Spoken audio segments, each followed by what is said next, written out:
Hello guys and girls, Voices from the Dark here. Welcome back to more Steins.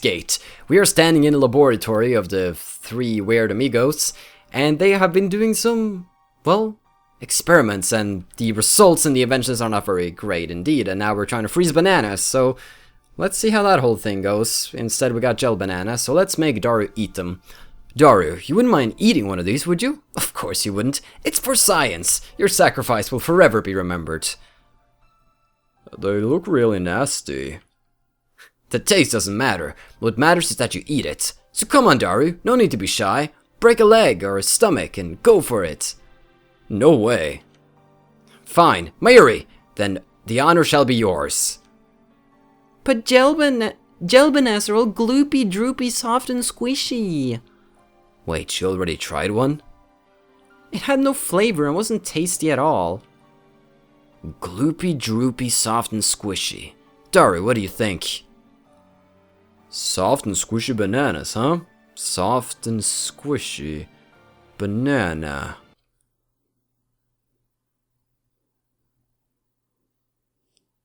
Mayushi, your banana's all soft and squishy for... What is going on in your head at the moment, Mr. Otaku? Daru-kun, your nose is bleeding. Please just say it. Your banana's all soft and... Don't make her say that, you perv! I knew it. Daru retreats after I hit him with the tissue. How fitting. Mayuri looks at us with an innocent smile. She doesn't get it. Obviously, she's a girl. Girls are stupid. Anyway. They're gelatinous, a semi-solid state of matter. In other words, there's a possibility that the intramolecular bonds were weakened. What could have partially liquefied the bananas? I got it! I turn to the whiteboard and write freezing in the middle. Then I cross it out and slap the board with my hand. What we thought was a freezing function is actually something else. A bold statement if I do say so myself. So why isn't anyone surprised? Now's the time to shout, what do you say? Come on, don't be shy. Their reactions are pathetically weak. Mayuri probably didn't even understand half of what I said. We already knew that. Oh. The problem is we don't know what it is doing or why it's doing it. If it's the opposite of freezing, then couldn't it be thawing them? What a silly question, Mayuri. What you're describing is just a normal microwave. Then what is it? We don't know, and that's the problem. Dots. He's right. To be honest, I haven't a clue. In any case, there's nothing we can do about it now. It's time for Daru and I to head to Daibaru. What is Daibaru? A skyscraper with offices and a commerce center that opened alongside UPX in 2003, connected to UPX by overpass. Alrighty, so... Boop. There's going to be a seminar at the ATF and we have to be there. It's part of our studies at Tokyo Denki University. Short for Akihabara Technoforum, a meeting hall located inside Daibiru. Several universities and research institutions hold special seminars here. So it's mandatory, eh? Summer credits, basically. We have to attend the seminar and write a report. Wait, can I just pull out my phone? Wait, that's not how you pull out your phone. Here we go. Got a new mail. Can I check this out already, or do I have to wait for this? I'm not sure. Come to think of it, what's today's seminar about again? Oh, so I can. Mayuri.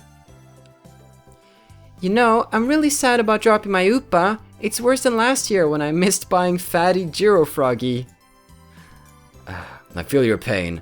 That thing was worth a fortune. Our precious research funds... ORS? ORS? Wait, is that how you sign it? Research funds. ORS. Or is that an abbreviation I don't get? Let's send that. Like in the middle of the anime, I'm like pulling up my mail. Well, not anime, this visual novel. God, don't judge me. I looked it up before the summer holiday began. I should have written it down. That's a really neat feature though. It feels very interactive and I like that.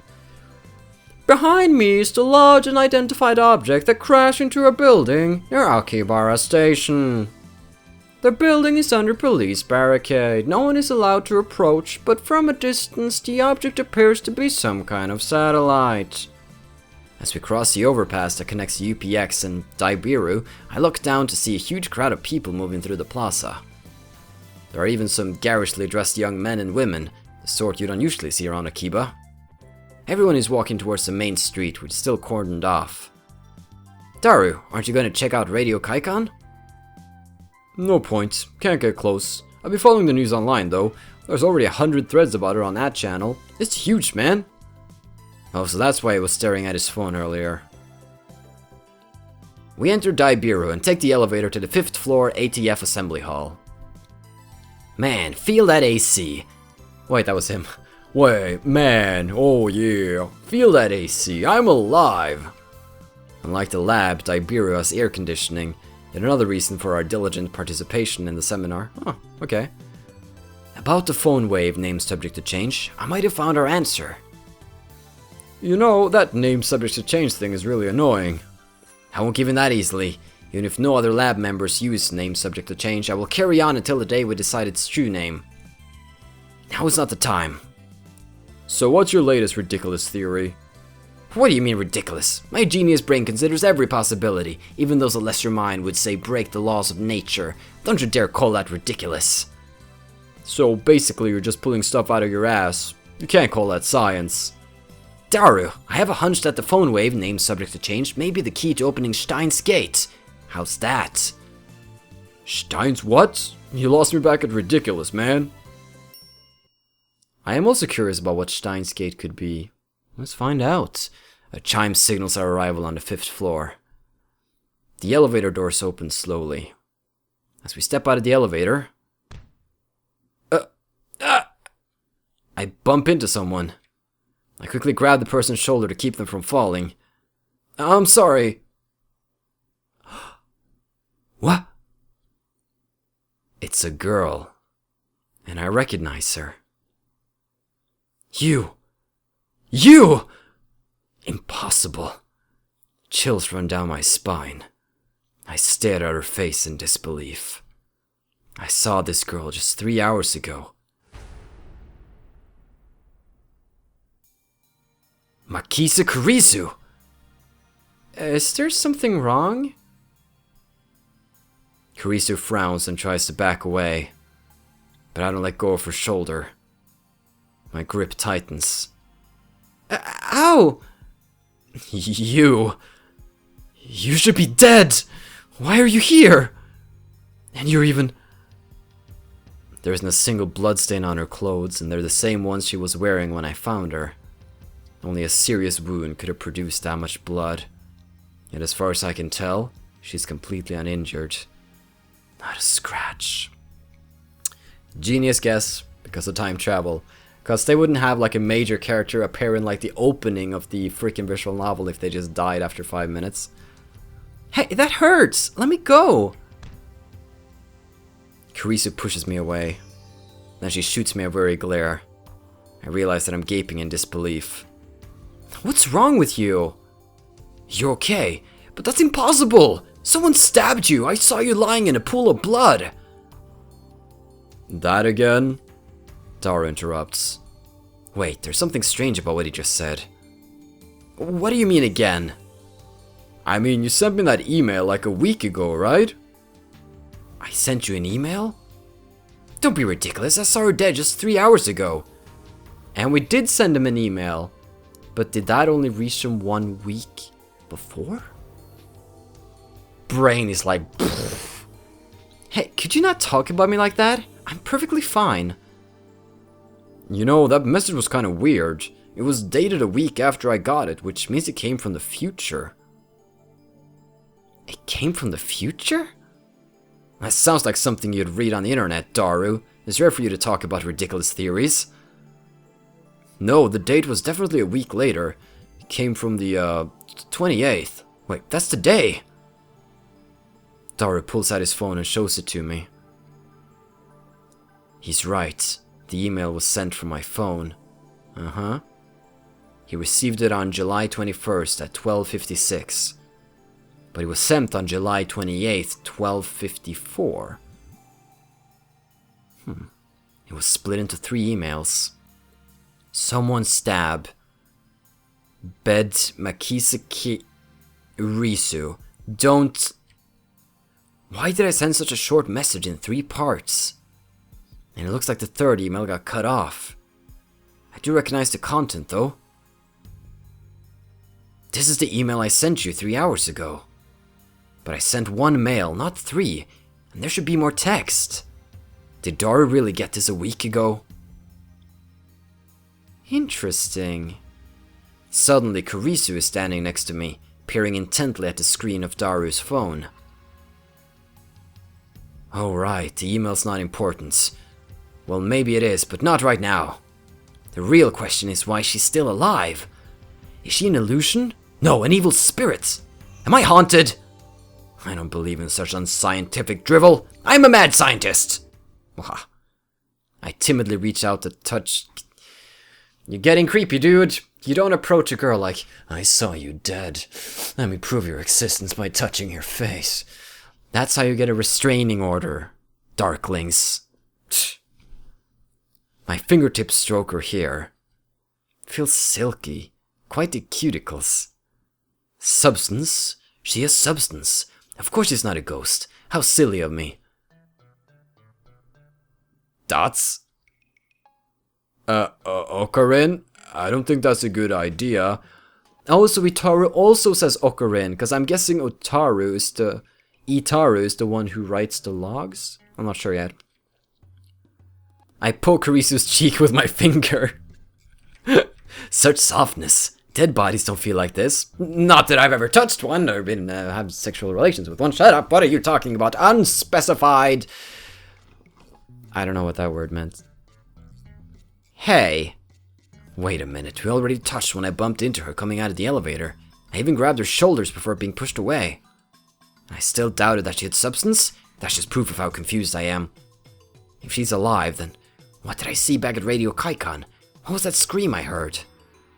Were they hallucinations? Just like that mass disappearance? That's right, she was stabbed. Maybe she's just hiding her wounds. This requires further investigation.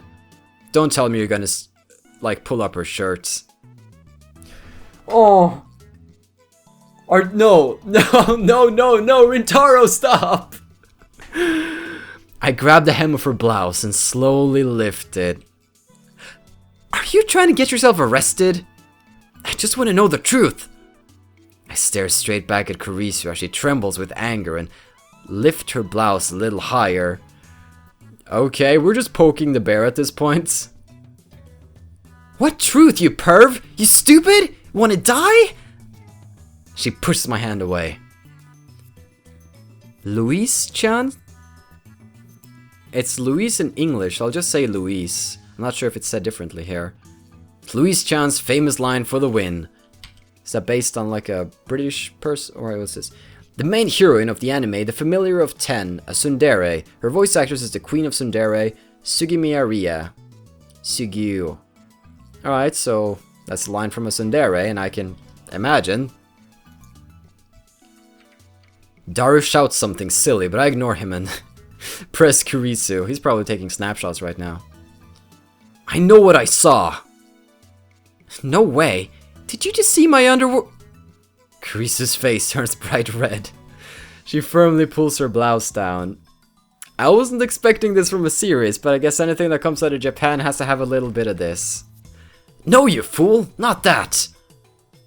That's... I'm surprised she's still having a conversation with me, not running away.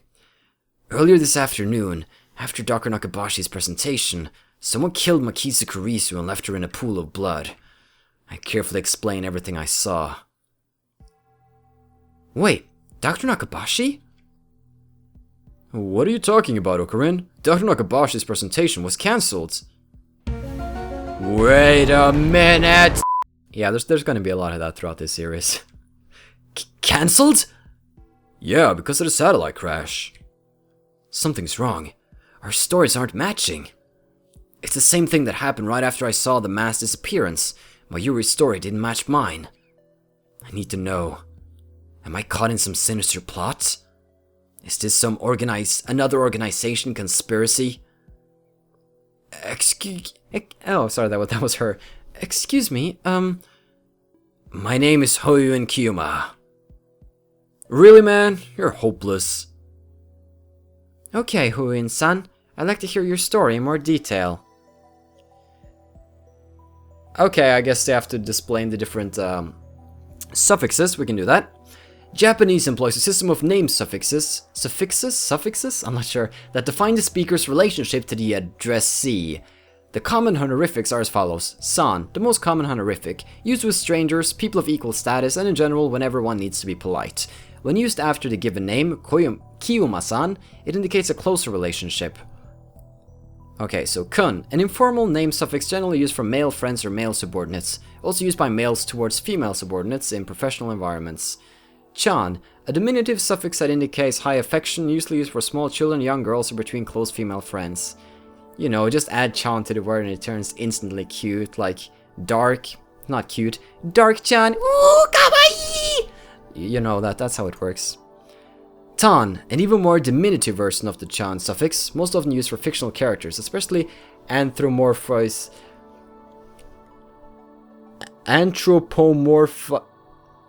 I can do this! Anthropomorphizations for added cuteness. She, a literary honorific generally used by formal publications such as newspapers. Some otaku such as Daru use she regularly. I actually haven't heard Tan or she before. I learned something new. Boop. Oh, sorry, right click. Looks like she finally understands. I'm not lying. So, from what I've gathered from screenshots, she might potentially join our team, and we're gonna be gathering up this amazing little gang of people.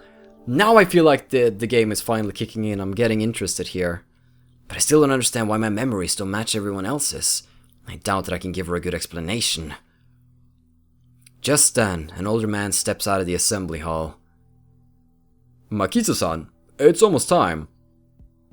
Huh? Alright, thank you. Ah, that's right. She's a star student, and she has the really interesting report. Guess who's gonna be holding the presentation? Kurisu glances at me one more time, then sighs and heads towards the small conference room. Well, we should go too. Go where? To hear the lecture, duh. Ah, that. Daru follows after Kurisu. Did she come to attend the lecture too? Strange. Why would the girl genius Makise Kurisu need to attend a lecture like this? Okay, my guess was a bit off.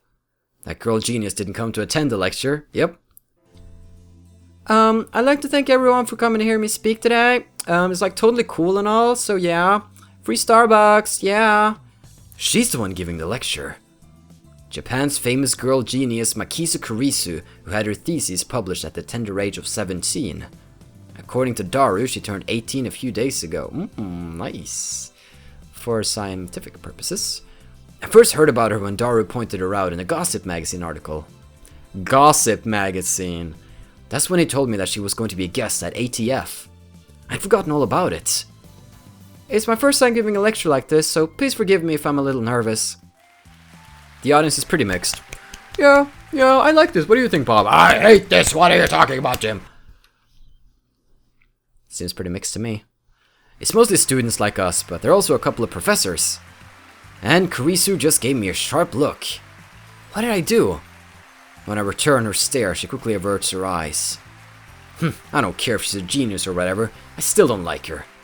She may have these people fooled by her timid girl act, but I learned at Radio Kaikan how cunning and aggressive she really is. Even if her murder was some kind of hallucination, my judgment of her character is still correct. For today's lecture, I've been asked to speak on the subject of time travel. It's not really my area of expertise, but I'll try my best. Time travel? Oh ho. Let me start by saying that time travel is an absurd concept. Objection! What? Every member of the audience, not just Kurisu, is startled by my interruption. Perhaps I'm being slightly rude here, but I'm not one to just sit and listen to some genius girl's drivel. It's presumptuous for you to claim that time travel is absurd. Okarin, you magnificent fool! That was a weird voice that time. I can't get a good Daru voice going. It's very unstable. Sitting at my side, Daru throws me a small salute. ATF staff are approaching, probably to kick me out. Perhaps I got too carried away. Okay. It's fine, I guess. It'll be easier to talk in a discussion format. Thanks to your proposal, the event staff refrained from escorting me out. She sounds a little pissed, but let's not mind that. But before that, please listen to my thoughts on the subject. Scientists have proposed many theoretical models of time travel, but there are 11 in particular that bear mentioning. What are the major theories of time travel? I've heard about the cosmic string theory, at least. The 11 theories: neutron star theory, black hole theory, light speed theory, tachyon theory, wormhole theory, exotic matter theory, cosmic string theory, quantum gravity theory, cesium laser theory, elementary particle ring and laser theory, Dirac antiparticle theory. Dots. Not bad. Perhaps Makise Kurisu is a worthy rival after all. However, all of these models are purely theoretical. Some of them even contradict each other. Well, what if someone comes up with the 12th model? Right. Well,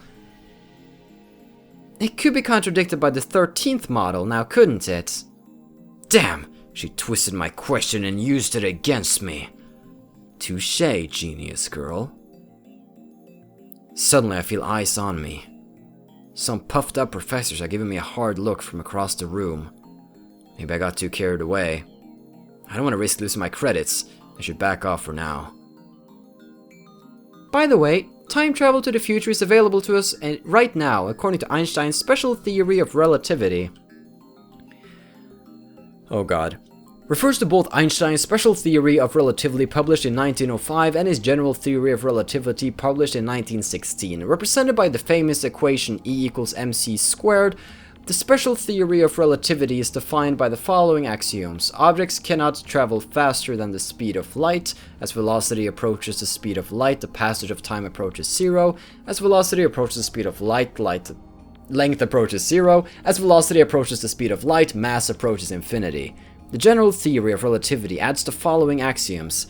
In the presence of large gravitational fields, the passage of time slows down. In the presence of large gravitational fields, space curves. In the presence of large gravitational fields, mass increases. That's deep. For example, let's say someone were to go to Haneda Airport and board out a plane headed to Okinawa. Upon arrival, that person would be about 100 millionth of a second farther into the future than I am. What does that mean? According to the special theory of relativity, time moves slower for objects as they approach the speed of light. For example, if you could run at near the speed of light, you could reach a point where time only moves half as fast as you. If you were to keep running at that speed for 24 hours, 48 hours would elapse in the rest of the world, meaning you would jump one day into the future. Understand, Hoyun Kiyuma? Gah! Why are you singing me out? No, singling, not singing. Hey, Hoyun Kiyuma! That's more singing out. I'm doing my best to hold back, but it looks like Makise Kurisu wants to pick a fight. I wish that she hadn't said my name in front of so many people. It's too great a risk to let others know my true name. That's not really time travel, is it? Now a professor calmly makes an objection. True, Makise Kurisu's example isn't strictly time travel per se, but I never expected an older man, a professor at that, to refute an 18-year-old girl. Maybe he's just testing the genius girl's resilience. Yes, you're right. The genius girl readily concedes the point. If she were a normal 18-year-old, it would be impossible for her to be this calm in front of all these people. A normal 18-year-old would panic when refuted by such a distinguished-looking professor. And yet, Makise Kurisu is giving off an aura of gutsiness that says, I can take this guy on. Come at me, bro. Then what about going to the past? Going to the past is possible right now. Take a look at the sky at night. You can see light from tens of thousands of years ago, can't you? That's not time travel either! This time it's a nearby student who objects. Well, I was just getting started. Was it just me, or did Kurisu look a little nervous just now? Yeah, when you're about to present a theory and people are like, fake and gay, all over the audience, it gets kind of difficult. Wait, that's YouTube. Right, sorry, I mixed those up. Let's just say we wanted to make a machine that could physically transport people through time. What would we need? The best candidates for this are cosmic strings and wormholes. A cosmic string is a string-shaped crevice with extreme mass. A string-shaped crevice? That must be how they enter our universe. But do cosmic strings really exist? The crevice is about as wide as an elementary particle, at least as long as the diameter of a galaxy. I hope you're not going to be drawing a penis on this galaxy. The smallest unit of matter. However, the definition of what constitutes an elementary particle is unclear. Certain elementary particles have a corresponding antiparticle with opposite charge. Something very small then. Are you trying to make a butt? Is that like two butt cheeks and you're talking about immense mass on that ass? Sorry. It has immense mass, so it distorts space-time. If you were to travel through that distortion, you can make a full circle around the string in less than 360 degrees. In short, you could do something resembling a warp. This is called a space-time angular deficit. When you pass through an area of angular deficit, transit time becomes 0. Now we apply this to a cosmic string moving at near light speed. According to the special theory of relativity, time will flow slower for the cosmic string in relation to its surroundings. Therefore, passing through the area of angular deficit would cause the transit time to become negative instead of 0. In other words, you will arrive in the past after transit. If you use 2 cosmic strings, you can do a space deficit jump. If you look back to your original location, you can return to the same time you started revolving. And that, roughly speaking, is time travel by means of cosmic strings. By the way, just so nobody misunderstands, cosmic strings are not the same as superstrings. Oh, thank you, I was confused on that matter. In physics, the theory that all matter in the universe is composed of strings, the vibrations of which manifest as the elementary particles.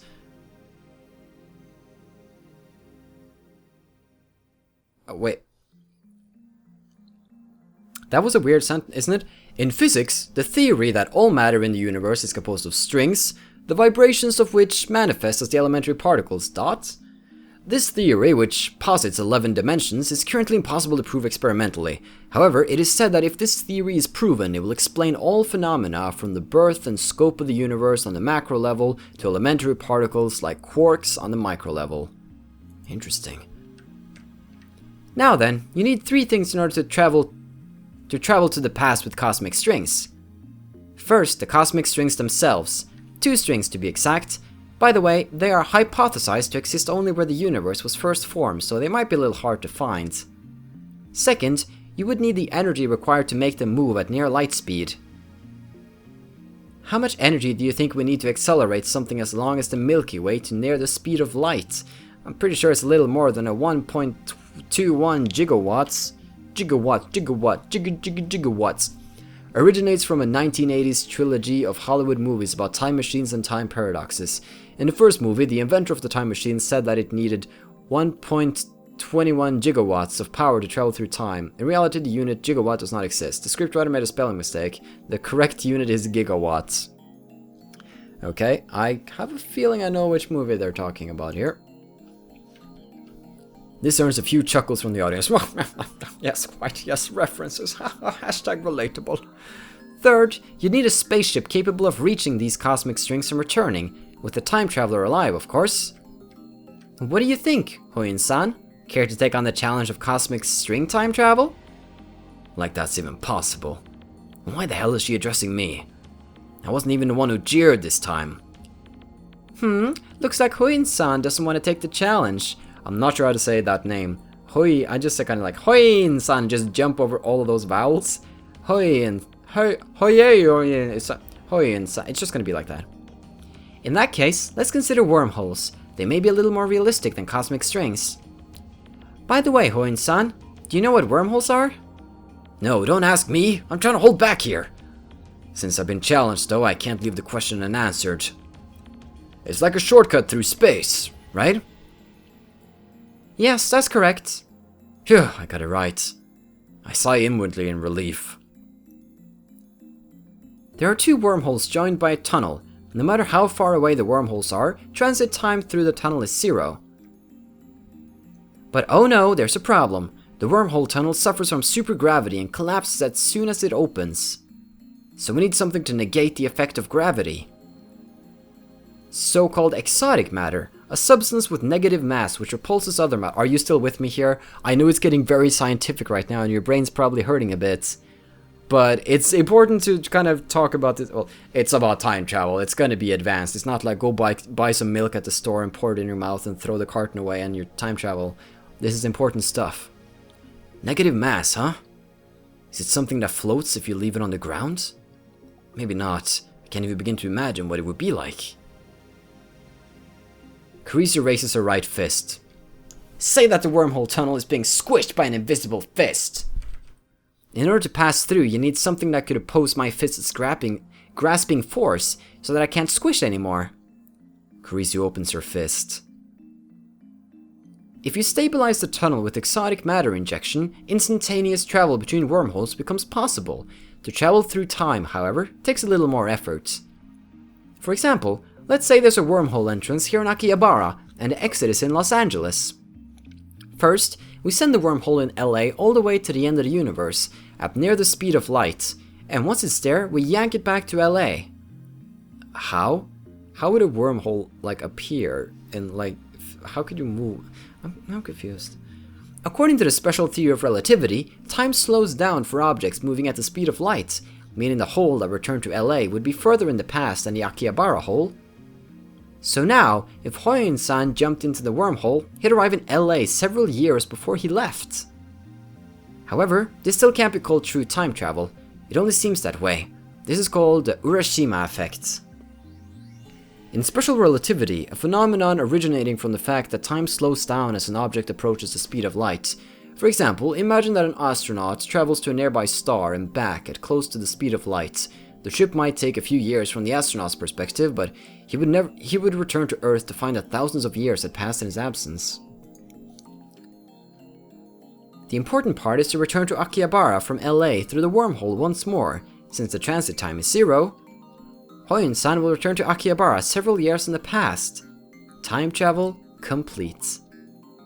The prerequisites for wormhole travel are simpler than the ones for cosmic string travel.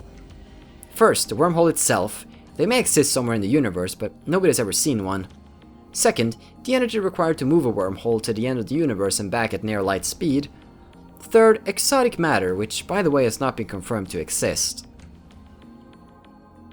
So, implementation of either one would require a ridiculous amount of effort. Now, do you see what I mean when I said that time travel is an absurd concept? Time travel theories are all just thought experiments. Not one of them can create a viable time machine. That is my answer. Isn't there anything simpler? Like something you could pull out of a drawer and just use or something? I'm afraid not. A firm declaration. This is the limit of modern physics. I can't say how it might change in 10 years, though. Besides, even if someone did overcome the logistical requirements, there may be other factors that prevent time travel from working. And that's because the fundamental problems concerning the principle of causality have not yet been solved. Causality? A scientific and philosophical principle that states that every event has a cause, and it is by that cause that an effect is produced. The theory of relativity is founded upon this principle. However, quantum physicists have observed microscale phenomena that do not appear to obey the principle of causality. Cause, like a cause, but causa. Screw that word. You mean time paradoxes and conservation of mass? The mass of the entire universe is constant. If a time machine traveled from the future to the past, there would suddenly be the extra mass of the time machine and its pilot in the past. I remember reading in a book, not a terribly reputable book, but still, that such a violation of mass conservation would put the universe in danger. It didn't say what kind of danger, though. If you think that conservation of mass applies to macro systems like the universe or microsystems like atoms or elementary particles, you're mistaken. What? Is that true? Ah, she's laughing at my reaction. That little... mortifying. Conservation of mass only applies to chemical reactions. It doesn't hold in modern physics at all. Something can come from nothing. Wow, that's pretty amazing. Then what is the problem? The time paradox of time paradoxes. In other words, the grandfather paradox. Oh, that thing where you kill your own ancestors before you were born? Oh yeah. As long as this paradox goes unsolved, time travel can never be realized. Never. What if you just don't kill them? You can't think of it like a sci-fi movie. It's not just about your family tree. There are far greater dangers than that. Pretty much if you went to the past and did almost anything, you would mess up the future. Really? It doesn't seem that dangerous. Any paradox, no matter how small, would cause the total collapse of causality, relativity, and every other physical law in existence. Paradoxes are nothing more than thought experiments. They cannot occur in reality, and they should not. Nothing that is even a 0.11111... Wait, what? What am I saying? 0.00001% chance of causing a paradox can happen. The universe won't allow it. Wouldn't you say this is the logical conclusion? There may be loopholes like parallel worlds or the self-consistency principle, but those seem too much like a fantasy for me to accept. Gah! I grind my teeth. When I see Makise Kurisu looking at me with her composed expression, I avert my eyes. Looks like I have no choice but to concede. Makise Kurisu truly is a genius. You win this one. And I'm gonna let you go there, because that was a lot of scientific mumbo-jumbo. Holy man. Holy man. Holy dive. No, but thanks a lot for watching. I hope you enjoyed, and I'll see you in the next one where this goes on. Like, we're slowly starting to realize that, wait, time travel, what's going on? So I'll see you next one. Have a still good day, take care, and stay awesome. But most importantly, everybody, stay dark. Goodbye.